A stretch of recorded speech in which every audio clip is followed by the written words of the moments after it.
আমরা লসাগু ও গসাগু নির্ণয় করছি এবং লসাগু ও গসাগু নির্ণয় করার জন্য লসাগু নির্ণয়ের যে বিভিন্ন পদ্ধতি রয়েছে সেই পদ্ধতির মধ্যে আমরা প্রথম পদ্ধতি গুণিতকের সাহায্যে বা প্রাথমিক যে ধারণা সেই প্রাথমিক ধারণা বা গুণিতকের সাহায্যে আমরা লসাগু নির্ণয় করেছি। দ্বিতীয় রয়েছে আমাদের মৌলিক উৎপাদকের সাহায্যে লসাগু নির্ণয়। আমরা এই মৌলিক উৎপাদকের সাহায্যে দু ধরনের দেখেছিলাম, একটা হচ্ছে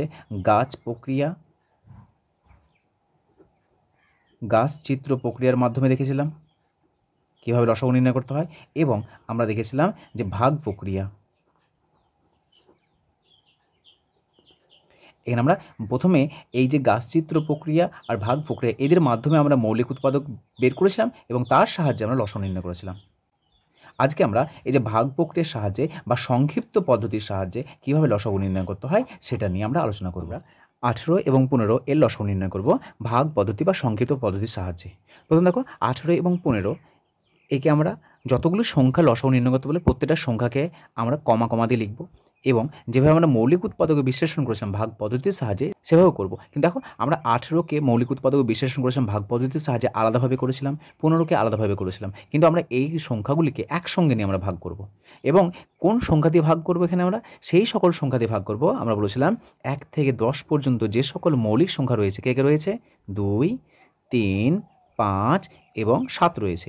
এই যে মৌলিক সংখ্যা, এই মৌলিক সংখ্যা দিয়ে আমরা প্রথমে ভাগ করার চেষ্টা করব, কিন্তু মনে যেন থাকে যে এই যে দুটো সংখ্যা রয়েছে বা দুইয়ের বেশিও থাকতে পারে, এখানে মৌলিক সংখ্যা এমন একটা বসাবো যে মৌলিক সংখ্যা দিয়ে যেন আমাদের দুটো সংখ্যাকে আমাদের কী হয়, ভাগ যায়। আমরা 3টে সংখ্যাকেও করলে সেটা আমরা আলোচনা করছি পরে, কিন্তু দুটো সংখ্যা যেন যায়। দেখো 2 দিয়ে যদি দেই, 2 দিয়ে দিলে কত আসছে বলতো, 18 যাচ্ছে, কিন্তু 15 যাচ্ছে না। 3 দিয়ে যদি দেওয়া হয় তাহলে 3 6 18, 3 5 15, তাহলে আমাদের 3 দিয়ে যাচ্ছে, তাহলে 3 দিয়ে দাও এখানে, 3 6 18, তারপর 3 5 15।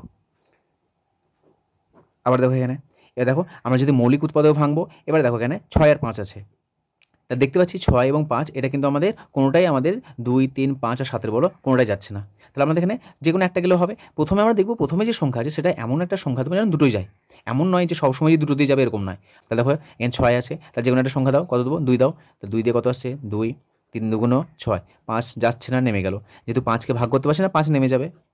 তারপর দেখো 3 আছে মৌলিক, এখানে 5 মৌলিক, তাহলে দেখো 3 আছে, 3 দিয়ে দাও, তাহলে 3 1 5, তারপরে 5 দিলাম, 1 1, তাহলে এখানে 1 1 চলে এসছে, এই পর্যন্ত রেখে দেবো, অথবা আমরা এই পর্যন্ত রাখতে পারি।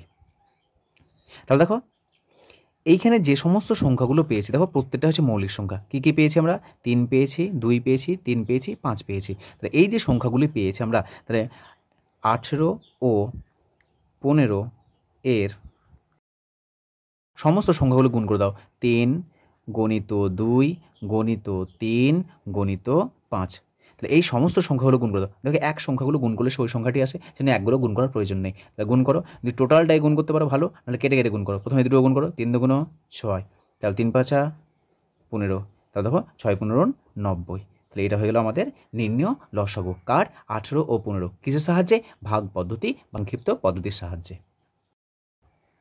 পরবর্তী দেখো 6 9 15 এর লসাগু নির্ণয় করবো। তাহলে 6 9 15 কিসের সাহায্যে, ভাগ পদ্ধতির সাহায্যে। তাহলে প্রথমে 6, 9, 15 এভাবে দাগ দাও। এবার আমরা কী বললাম, যে মৌলিক সংখ্যাগুলি রয়েছে সেই মৌলিক সংখ্যা এমন মৌলিক সংখ্যা বসাবো যেন মিনিমাম অন্ততপক্ষে দুটো সংখ্যা আমরা ভাগ করতে পারি। তা দেখো এখানে কী দিয়ে যাবে, 2 দিয়ে দেখো 6 যাচ্ছে, 9 যাচ্ছে না, 15 যাচ্ছে না।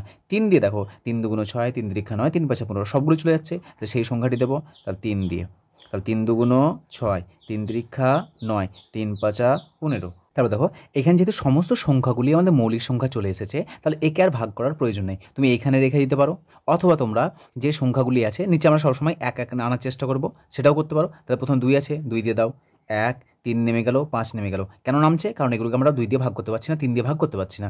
তারপর 3 দিয়ে দাও, 1 1 5, তারপর 5 দিয়ে যাও, 1 1 1, দেখো শেষে আমাদের 1 1 চলে এসছে। তাহলে এই যে সংখ্যাগুলি পেলাম সেই সংখ্যাগুলিকে গুণ করে দিলে আমরা 6 9 15 এর লসাগু পেয়ে যাব।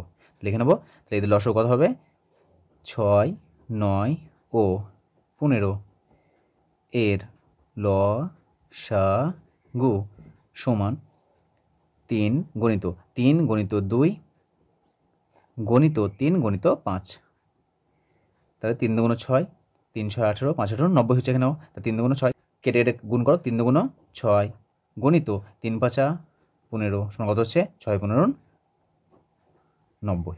তাহলে আমরা 6, 9 ও 15 এর আমরা লসাগু কত পেলাম? 90 পেলাম। তাহলে এইভাবে আমরা যখনই কোনো সংখ্যার আমাদের লসাগু নির্ণয় করতে বলবে ভাগ পদ্ধতির সাহায্যে প্রথমে সংখ্যাগুলিকে কমা কমা দিয়ে এইভাবে আমরা দাগ দিয়ে এভাবে আমরা মৌলিক উৎপাদকের বিশ্লেষণ নির্ণয় করেছিলাম। সেইভাবে আমরা এখানে এমন একটা সংখ্যা দিয়ে দেবো যেটা মৌলিক সংখ্যা হবে, সেই মৌলিক সংখ্যা যেন আমাদের মিনিমাম অন্ততপক্ষে 2টি সংখ্যা ভাগ করতে পারি। তাহলে দেখো 3 দিয়ে দিলাম, তাহলে এখানে আমাদেরকে 3টে চলে যাচ্ছে, মিনিমাম অন্ততপক্ষে 2টো। এর এমন নয় যে সবসময় যে 2টো যাবে বা 3টেই যাবে এরকম না। তাহলে এইভাবে আমরা লসাগু নির্ণয় করব। এর পরবর্তী লেকচারে আমরা যে গসাগু রয়েছে, গসাগু নিয়ে আলোচনা করব।